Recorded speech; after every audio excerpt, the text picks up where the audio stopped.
இந்நாள் இனிய நாளாக அமைய ராமானுஜர் திருவடியை பற்றி பரந்தாமனை அறிவோம். தினம் ஒரு நாராயணீயம்.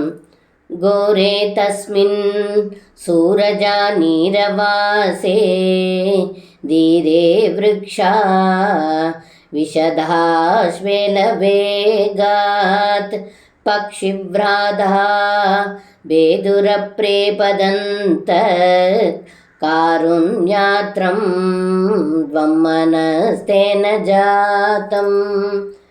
இந்த பாடலுக்கு அர்த்தம்: ஏ குருவாயூரப்பா, அந்த காளியன் யமுனை மடிவில் வசிக்கலானார். அப்படி அவன் வசித்து வந்தபோது அவனுடைய விஷத்தின் கொடுமையால் கரையின் அருகில் இருக்கும் மரங்கள் எல்லாம் நாசம் அடைந்தன. யமுனை மடிவின் வழியாக பறக்கும் பறவைகள் மடிந்து விழுந்தன.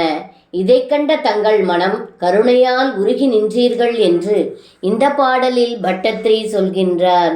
சர்வம் கிருஷ்ணார்ப்பணம். ஸ்ரீ குருவாயூரப்பன் திருவடிகளே சரணம்.